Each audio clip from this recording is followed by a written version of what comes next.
하루는 엘리사가 수넴에 이르렀더니 거기에 한 귀한 여인이 그를 간곤하여 음식을 먹게 하였으므로 엘리사가 그곳을 지날 때마다 음식을 먹으러 그리로 들어갔더라. 여인이 그의 남편에게 이르되 항상 우리를 지나가는 이 사람은 하나님의 거룩한 사람인 줄을 내가 아노니 청하건대 우리가 그를 위하여 작은 방을 담 위에 만들고 침상과 책상과 의자와 촛대를 두사이다. 그가 우리에게 이르면 거기에 머물리이다 하였더라. 하루는 엘리사가 거기에 이르러 그 방에 들어가 누웠더니 자기 사환 게하시에게 이르되 이 수넴 여인을 불러오라 하니 곧 여인을 부르매 여인이 그 앞에 선지라. 엘리사가 자기 사환에게 이르되 너는 그에게 이르라 내가 이같이 우리를 위하여 세심한 배려를 하는도다. 내가 너를 위하여 무엇을 하랴 왕에게나 사령관에게 무슨 구할 것이 있느냐 하니 여인이 이르되 나는 내 백성 중에 거주하나이다 하니라. 엘리사가 이르되 그러면 그를 위하여 무엇을 하여야 할까 하니 게하시가 대답하되 참으로 이 여인은 아들이 없고 그 남편은 늙었나이다 하니 이르되 다시 부르라 하여 부르매 여인이 문에 서니라. 엘리사가 이르되 한 해가 지나 이때쯤에 내가 아들을 안으리라 하니 여인이 이르되 아니로소이다. 내 주 하나님의 사람이여 당신의 계집종을 속이지 마옵소서 하니라. 여인이 과연 잉태하여 한 해가 지나 이때쯤에 엘리사가 여인에게 말한 대로 아들을 낳았더라. 아멘. 이번 주에 추석 명절이 있어서 우리 집사님 기도해 주실 때도 기도하셨지만 참 오가는 길이 참 안전하게 큰 사건 사고가 없게 잘 지나갈 수 있도록 우리 함께 많이 기도해야 하는 줄 압니다.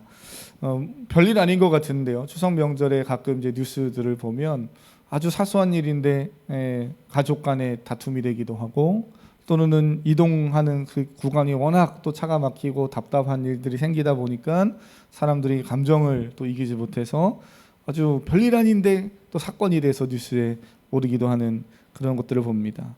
그래서 이런 생각을 해봐요. 무엇보다 가족과 이웃에 대한 이해와 배려의 마음을 가지고 우리가 환대하는 마음으로 서로를 환대하며 또 이 추석 명절을 보낸다면 그러면 더 즐겁고 또 복된 그런 명절이 될 수 있겠다 이런 생각을 해봅니다.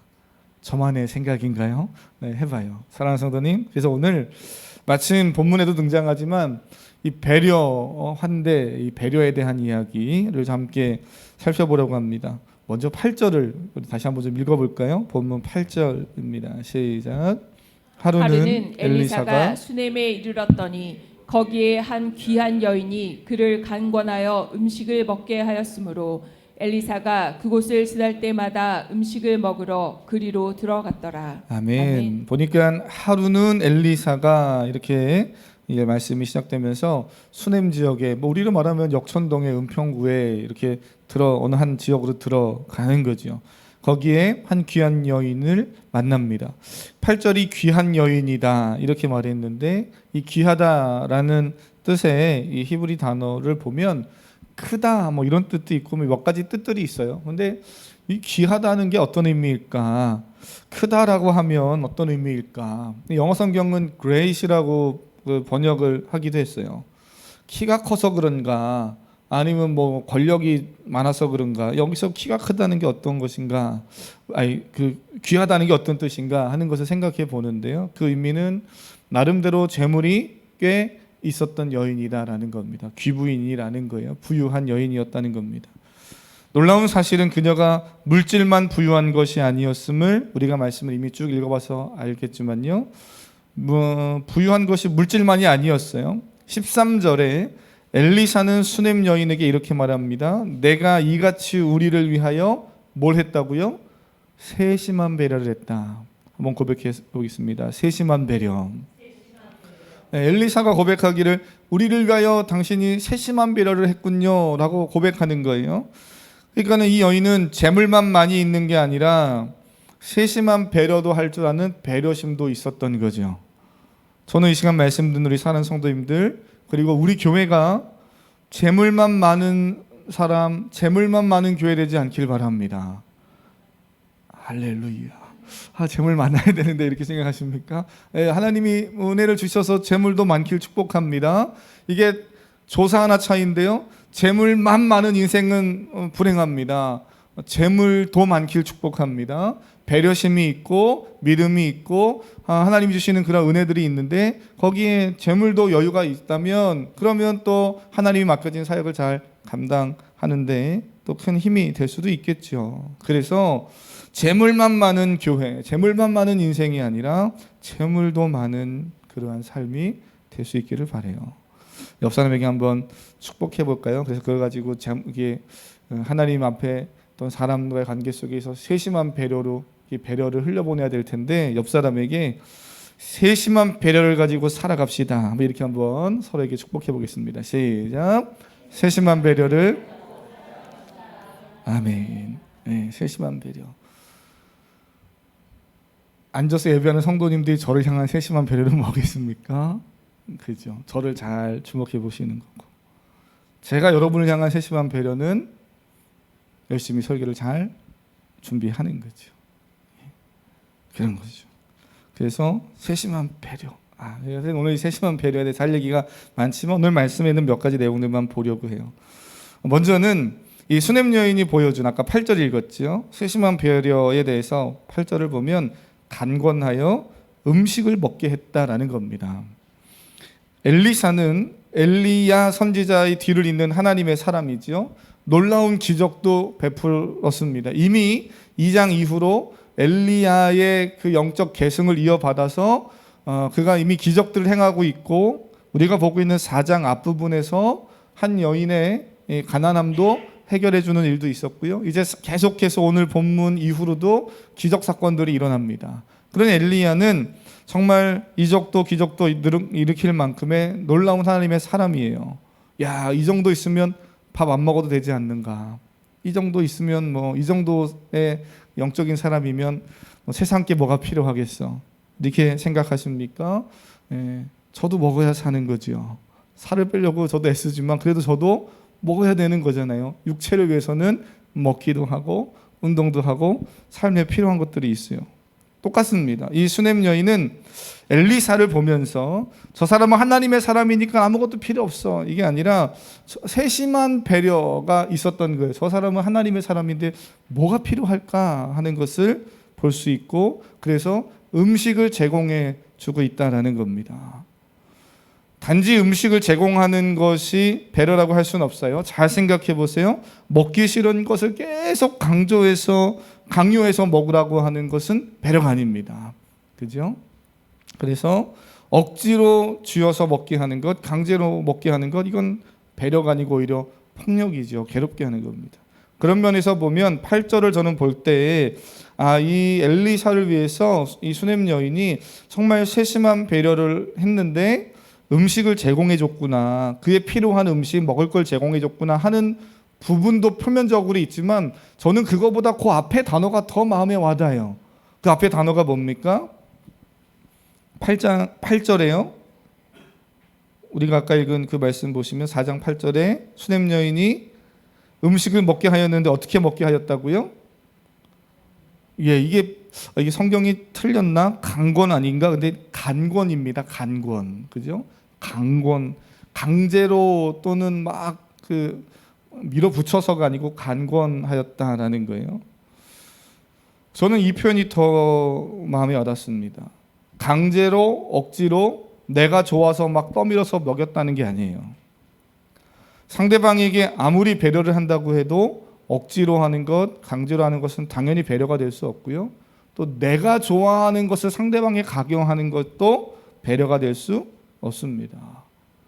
그래서 부부 사이에 가끔, 또는 청년들은 결혼하기 전에 연인 사이가 막 이렇게 결혼 전에 너무 사랑한다고 하면서도 가끔 싸울 때 보면 내가 좋아하는 걸 너무 강요하고 상대방의 마음을 이해하지 못하고 배려하지 못하면 다툼이 될 때가 있는 것을 보죠.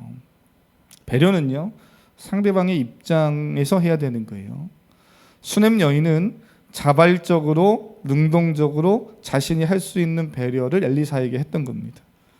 자원하는 마음과 기쁨으로. 그래서 간권했다라는 이 표현이 그런 의미들이 담겨 있어요. 자원하는 마음으로 하는 겁니다. 자발적으로 하고 능동적으로 하는 거예요. 당연히 기쁨으로 했겠죠. 억지로 하지 않았다는 겁니다. 실제로 8절에서 엘리사는 수냄 여인이 베푼 그 세심한 배려를 불편하게 여기지 않았음을 알 수 있어요. 그래서 저는 이 표현이 너무 재미있는 게요. 8절 이후에 이 말씀을 보면 그가 베풀어 준 그 배려를 받고 불편했으면 엘리사가 그 수냄 여인의 그 배려를 계속 받았겠습니까? 안 받았겠습니까? 안 받지요. 누가 나한테 뭐 잘해준다고 계속 그거 받아 먹습니까? 불편하면은 안 받잖아요. 그래도 목사님 일단 받아놓고 보십시오. 그런 거 아니잖아요. 안 받잖아요. 그죠? 네, 안 받아요. 불편하면 그러면 상대방이 뭔가를 줘도 그게 결코 편하지 않습니다. 근데 오늘 본문의 재미난 건 뭐라 그럽니까? 한번 8절 보시면 4장 8절에 엘리사가 그곳을 지날 때마다 음식을 먹으러 그리로 들어갔다는 거예요. 지나갈 때마다. 쉬운 성경도 엘리사는 그곳을 지날 때마다 그 집에 들러 음식을 먹고 갔습니다. 이렇게 했습니다. 상대방의 필요를 채워주되 상대방의 입장에서 자원하는 마음으로 기쁨으로 세밀한 배려를 가지고 하니까 그 친밀한 관계가 유지가 돼서 계속 방문하고 싶은 거죠. 저도 오늘 예배하는 성도님들 얼굴을 보니까 우리 사는 성도님들 저 가정에는 저 성도님들과의 만남은 늘 이렇게 함께 만날수록 좋은 만남이고 또 보고 싶다 이런 마음이 드는 성도님들 오늘 여기 다 계시네요. 할렐루야. 네, 할렐루야. 아니 왜 고개를 숙이시면 어떡해요? 그러면 네. 우리 사는 성도님들과 늘 함께 이렇게 세밀한 만남. 이게 너무나 좋은 거죠. 실제로 이렇게 밖에서 이렇게 삶을 살고 만남을 가져다 보면 우리가 그런 경우 많잖아요. 밥을 함께 먹고 난 이후에 저 사람과 이제 그만 만나야 되겠다. 세상에서 그런 사람들도 있거든요. 얼마나 힘들면, 그죠? 그런데 이 그리스도인의 삶은요, 오늘 상대방이 어떠하든지 세심한 배려가 필요합니다. 그 마음을 가지고 살아가시길 축복합니다. 오늘 이런 마침 설교를 준비해서 그런지 몰라도 오늘 원래는 잘 안 오셨는데 오늘 갑자기 어느 한 분이 오셨어요. 그래서 좀 명절이고 한데 배고픈데 뭐 쌀을 좀 이렇게 주실 수 있냐고, 돈을 좀 주실 수 있냐고 그러고 왔어요. 저는 위에서 이제 예배 준비하고 있어서 우리 권사님이 앞에서 아마 그분을 맞이한 것 같아요. 가라고. 내처 찾겠습니까? 뭘 줬겠습니까?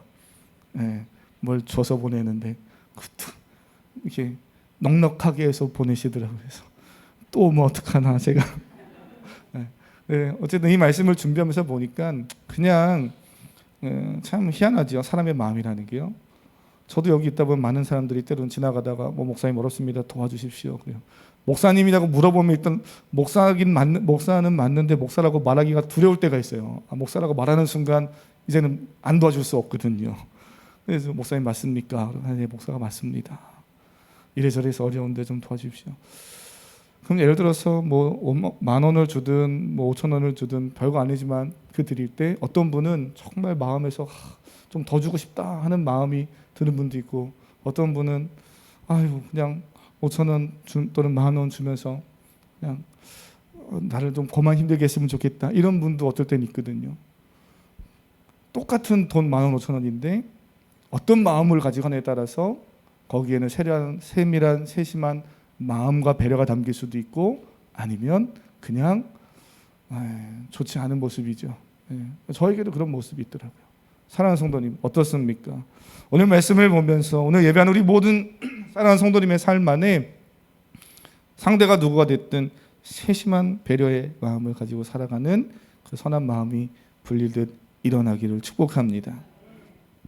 그러면서 우리 교회는 참 세심한 배려가 있는가 제가 생각해 봤더니 아까 광고 때도 이야기했지만 오늘 다 바쁘잖아요. 명절이라 다 흩어질 수 있는데 그래도 오신 성도님들 밥이라도 한 끼 먹고 가게 하면 좋겠다 싶어서 여성셀에서 또 식사를 또 이렇게 하자고 결의한 거, 그것도 세심한 배려지요.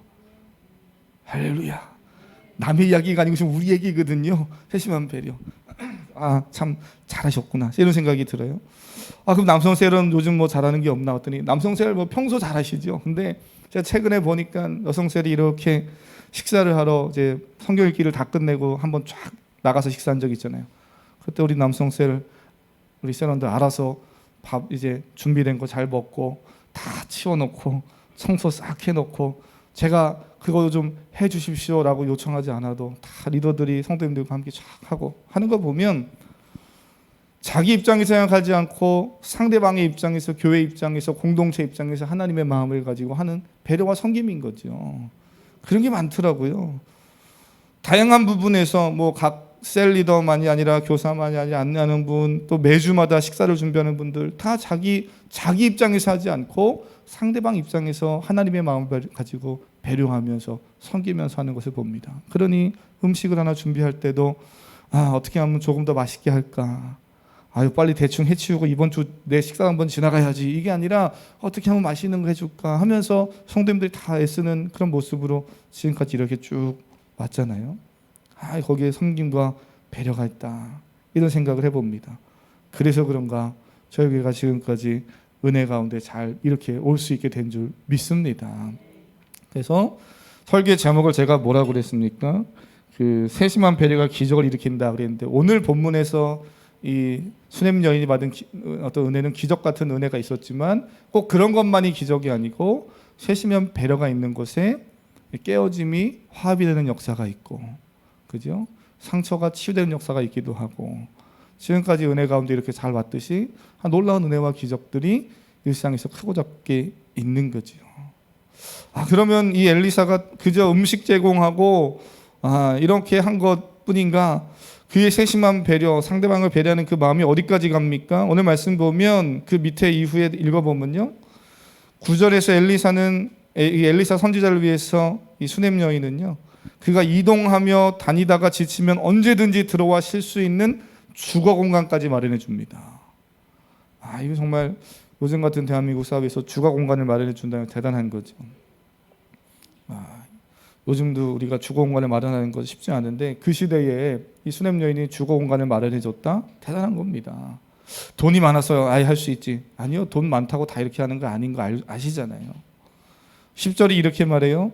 청하건대 우리가 그를 위하여 작은 방을 담 위에 만들고 침상과 책상과 의자와 촛대를 두다이다. 그가 우리에게 이르면 거기에 머물리이다 하였더라 그럽니다. 그저 그냥 방 한 칸 마련해주고 끝난 것이 아니라 또 거기에 세심한 배려가 있어서 뭘 넣어줍니까? 성경이 이런 표현들을 넣었다는 게 전 너무 재밌어요. 책상과 침상과 의자와 촛대들을 세심하게 다 이렇게 배치를 해줍니다. 그리고 여기서 편안히 쉬게 해준 거지요.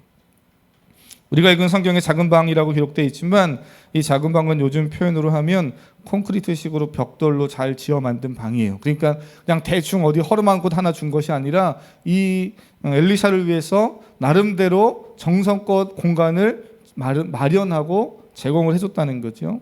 필요한 것을 거기에 채워 넣습니다. 아마 요즘으로 하면 이때부터 빌트인이 있지 않았나 싶을 정도로 빌트인 해준 거죠. 다 이미 그 안에 들어가면 그냥 몸만 들어가면 살 수 있도록, 쉴 수 있도록 해준 거예요. 왜 이렇게까지 하는 거예요? 수냄 여인은 엘리야가 어떤 사람인지 알았기 때문이구나 하는 것을 오늘 본문에서 보게 됩니다. 9절 한번 보실까요? 9절 한번 읽어보겠습니다. 시작. 여인이 그의 남편에게 이르되 항상 우리를 지나가는 이 사람은 하나님의 거룩한 사람인 줄을 내가 아노니. 아멘. 뭐라 그럽니까? 하나님의 사람인 줄 내가 안다는 겁니다. 하나님의 거룩한 사람인 줄 내가 안다. 그녀는 엘리사가 사역을 하고 오가면서 자신의 집에 지나갈 때 그냥 지나가지 않기를 원했어요. 그리고 지나갈 때마다 이 사람이 하나님의 사람인 줄을 알았던 거고 봤던 거죠. 근데 뭘 본 겁니까? 하나님의 사람 엘리사가 지나가는구나, 이것만 본 게 아니라 그 하나님의 사람 엘리사와 함께하는 누굴 보는 거예요? 하나님을 본 거죠. 엘리사가 이런 기적과 은혜를 베풀었었지. 그것은 엘리사가 위대하니까 엘리사여 우리 집에 와서 우리도 좀 복을 주시옵소서, 이런 게 아니라 그 엘리사와 함께했던 그 하나님이 계시지 하는 그 하나님을 바라보는 마음이 있었던 거예요. 9절에서 알았다는 표현이 머리로만 지식으로만 알았다는 것이 아니라 그가 체험적으로 알았다는 겁니다. 뭘 체험한 거겠어요? 그 앞전에 나오는 2장, 3장, 그 4장의 그 앞부분까지의 사건들이 그 수냄 여인의 귀에 들렸던 거죠. 아, 엘리사가 엘리야의 뒤를 이어서 하나님의 영적 계승을 이어받았고 이런 놀라운 기적도 행하고 능력 있는 하나님의 사람이구나. 아, 그가 정말 어느 가난한 가정의 한 과부의 삶을 또 풍요롭게 해줬구나 하는 것들을 다 들었던 겁니다. 그걸 그가 보고 경험한 거예요. 이게 중요하죠. 사랑하는 성도님, 왜 이렇게 하는 겁니까? 왜 이렇게? 아, 그런 능력 있는 엘리사니까 내 집에 좀 초대해줘서 나 좀 여유 있고 돈 있으니까 내가 좀 잘해주면 저 사람을 통해서 우리 집이 더 성공하겠지, 더 잘 되겠지, 이런 꼼수 때문에 이렇게 잘해주는 겁니까? 아니잖아요. 왜 잘해줬다고 생각하셔요? 오늘 본문 묵상하시고 아마 지난주 중에 다 읽어보셨을 겁니다. 왜 이렇게 하고 있습니까? 수냄 여인이 이처럼 세심하게 배려할 수 있는 이유가 뭐예요? 세상 사람들이 이렇게 말할지도 모릅니다. 아유, 귀한 여인이라면서요, 귀부인이라면서요, 여유도 있고 돈도 있고 또 많이 배웠는지 모르겠고 또 지위도 있고 이런 걸 다 떠나서 원래 성품이 좋았나 보지요, 좋은 성품의 사람인가 보죠 라고 생각하십니까? 그래서 이 사람이 이렇게 잘해준 겁니까? 세심한 배려를 준 거예요? 아니에요. 그건 세상적인 어떤 인문학적인 생각일 수 있습니다. 오늘 성경을 통해서 우리가 보게 되는 것은 그녀의 생각, 그의 삶에는 하나님이 계시는 거죠. 하나님을 염두에 두고 있는 거예요. 그러니까 엘리사를 보면서 엘리사만 보지 않고 하나님의 거룩한 사람입니다 라는 것을 볼 수 있는 거죠. 아, 저 사람이 하나님과 함께하는 사람이었습니다 라는 것을 보았기에, 다시 말하면 하나님을 늘 염두에 둘 수 있는 사람이었기 때문에 그는 하나님만이 아니라 사람에게도 자신이 할 수 있는 친절함을 세심하게 베풀 수 있었던 거죠. 눈에 보이는 엘리사 한 사람을 통해서 눈에 보이지 않는 하나님을 봤던 겁니다. 그녀는 엘리사의 사역을 통해 사람을 통해 일하시는 하나님의 역사를 봤던 거예요. 저는 이 시간 사랑하는 성도님들을 통해서 하나님이 보여지기를 원합니다. 우리 교회를 통해서 하나님의 역사가 보여지는 은혜가 있기를 축복합니다. 우리 그렇게 사는 성도들이잖아요. 그런 사람은 하나님을 떠나지 않습니다. 하나님이 기뻐하는 것이 무엇인지를 자연스럽게 관심을 갖게 되죠. 신앙생활을 한다는 건 내가 원하는 것, 내가 기뻐하는 것을 더 많이 얻으려고 신앙생활을 하는 거 아니잖아요. 예수님이 뭐라고 그랬습니까? 제자들에게 너희는 먼저 그의 나라와 그의 의를 구하라 그럽니다. 아, 나 예수님 믿으면 나 병 낫고, 예수님 믿으면 내가 원하는 거 더 많이 얻고 더 성공하고 잘 살려고 예수님 믿었는데, 아, 이거 오늘 목사님 설교 들어보니까 영 아니네, 이렇게 생각하시는 분 안 계실 거예요. 그건 신앙이 아니죠. 기독교 신앙도 아니고 믿음도 아닙니다. 성경이 말하는 것은 뭐예요?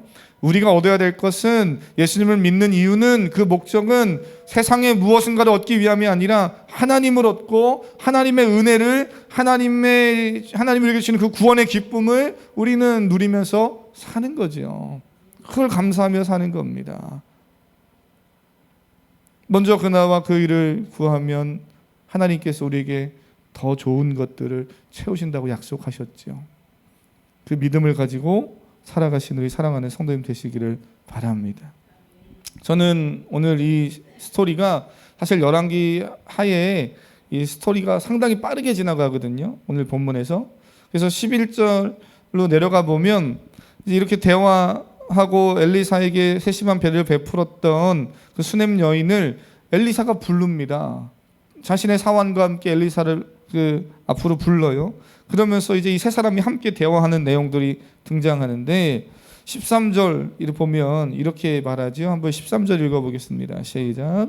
엘리사가 자기 사환에게 이르되 너는 그에게 이르라. 네가 이같이 우리를 위하여 세심한 배려를 하는도다. 내가 너를 위하여 무엇을 하랴? 왕에게나 사령관에게 무슨 구할 것이 있느냐 하니, 여인이 이르되 나는 내 백성 중에 거주하나이다 하니라. 아멘. 너 뭐 필요하니? 한마디 이렇게 물어보는 거예요. 수냄 여인이 말하지요. 나는 내 백성 중에 거주하나이다, 이렇게 말합니다. 다시 말하면 나 괜찮습니다 라고 이렇게 이야기를 받아치고 있는 거예요. 그렇게 대화를 합니다. 대화는 그렇게 복잡하지 않아요. 담백하게 끝나는데요.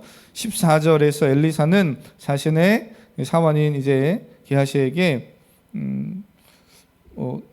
대화를 하는 중에 이 여인이 정말 필요한 것이 있다는 것을 하나 발견하게 되지요. 그게 무엇입니까? 오늘 본문에 보니까 내려가셔서 몇 절입니까? 4절이죠. 14절 보면 뭐라 그래요? 아들이 없다 그럽니다. 아들이 없다. 여기서 아들이 없다는 의미가 뭐예요?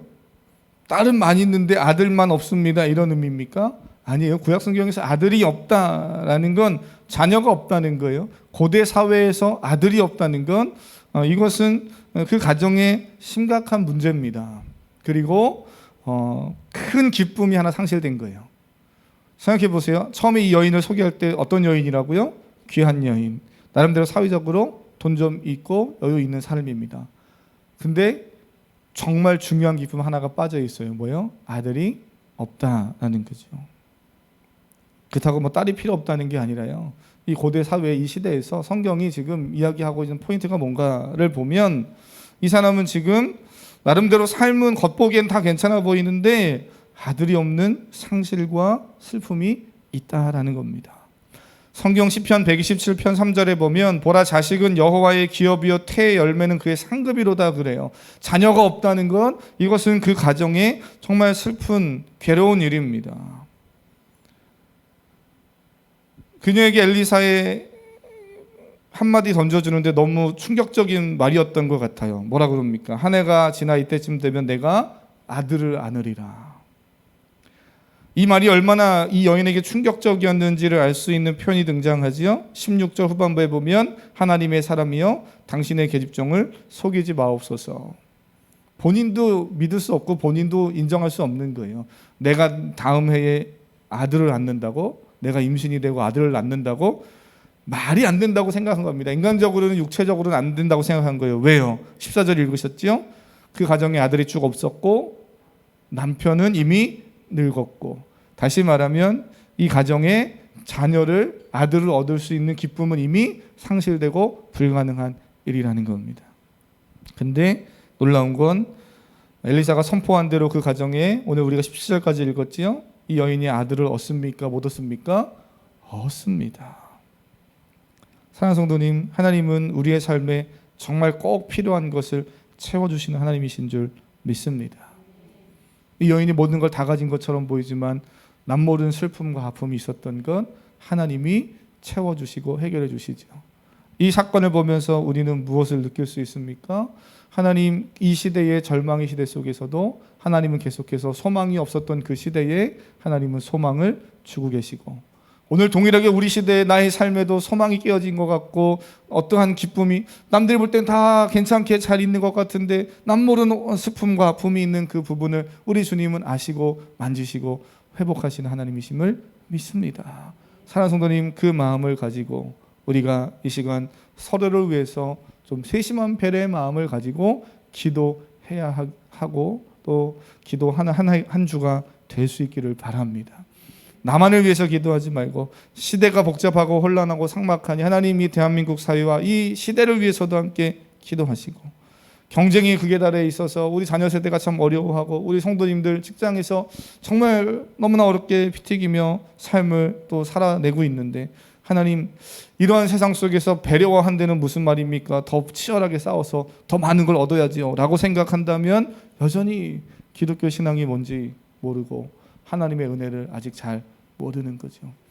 우리가 하나님의 은혜를 받았다면 이웃과 사회를 위해서 또 공동체를 위해서 세심한 배려의 마음으로 나아가야 하는 줄 압니다. 놀라운 건 거기에 하나님의 놀라운 기적의 역사들이 시작되더라는 거예요. 오늘 아들을 얻고 기쁨을 얻었듯이 여러분의 삶에 그 기쁨이 가득하기를 주님의 이름으로 축복합니다. 함께 같이 찬양하겠습니다. 찬양하고 기도하실 때에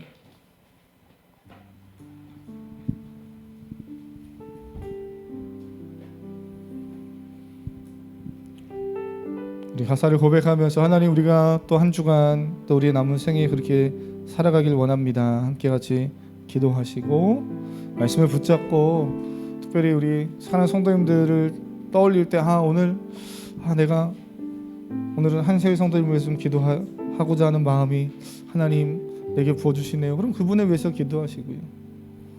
한시열 성도님이 누구야 이러시면 안 돼요. 우리가 뭐 몇천 명 되는 것도 아닌데 성도님들의 이름은 다 기억하셔야 됩니다. 아 그래, 내가 온 방문한 성도, 지난주에 방문한 성도님이 있었는데 그분이 생각이 나면, 하나님이 마음속에 생각나게 하시면 그분을 위해 기도하는 거죠. 우리 주일학교 아이들을 위해서 생각나면 기도하게 하시고, 이 시간 하나님이 주시는 이 배려를 어디로 흘려보내야 될지, 더 크게는 나라와 민족을 향해 흘려보내길 원하시면 그 나라와 민족을 위해서 기도하고, 내가 무엇을 할 수 있을지, 이 추석 명절에 나는 뭘 해야 될지 한번 이 시간 찬양하고 우리 말씀 붙잡고 주여 한번 부르고 기도하겠습니다. 오늘 이 자리에, 오늘 이 자리에 모인 우리 어린 양 예수 따라가는 무리 되게 하소서. 성령의 충만한 임재 안에 어둡던 우리는 밝아져서 주를 보게 하소서. 당신의 겸손함, 당신의 겸손함, 당신의 거룩함, 당신의 정직함 우리에게 보이사, 내 안에 교만함, 내 안에 천박함, 내 안에 거짓됨 모두 벗어버리고 어린 양 예수 따라가는 무리 되게 하소서. 네, 처음부터 한 번만 더 할까요? 오늘 이 자리에, 오늘 이 자리에 모인 우리 어린 양 예수 따라가는 무리 되게 하소서. 성령의 충만한 임재 안에 어둡던 우리는 밝아져서 주를 보게 하소서. 주님의 겸손함, 주님의 겸손함, 주님의 거룩함, 주님의 정직함 우리에게 보이사, 내 안에 교만함, 내 안에 천박함, 내 안에 거짓됨 모두. 우리 한 번 더. 주님의 겸손함, 주님의 겸손함, 주님의 거룩함, 주님의 정직함 우리에게 보인, 내 안에 교만함, 내 안에 천박함, 내 안에 거짓된 모두 벗어버리고 어린 양 예수 따라가는 무리 되게 하소서. 어린 양 예수 따라가는, 어린 양 예수 따라가는 무리 되게 하소서. 어린 양 예수만, 어린 양 예수님 따라가는 무리 되게 하소서. 우리 그 마음을 가지고 말씀 기억하면서 한번 기도하길 원합니다. 우리 잔잔하게 크게 부르지 않아도 괜찮습니다. 오늘 이 시간에는 내게 주시는 하나님, 내가 내 세심한 배려가 흘러가야 할 곳이 어디입니까? 우리 함께 마음을 들여서 기도하겠습니다. 살아계신 여호와 하나님 아버지, 귀한 성도들, 아버지 가장 가까이 있는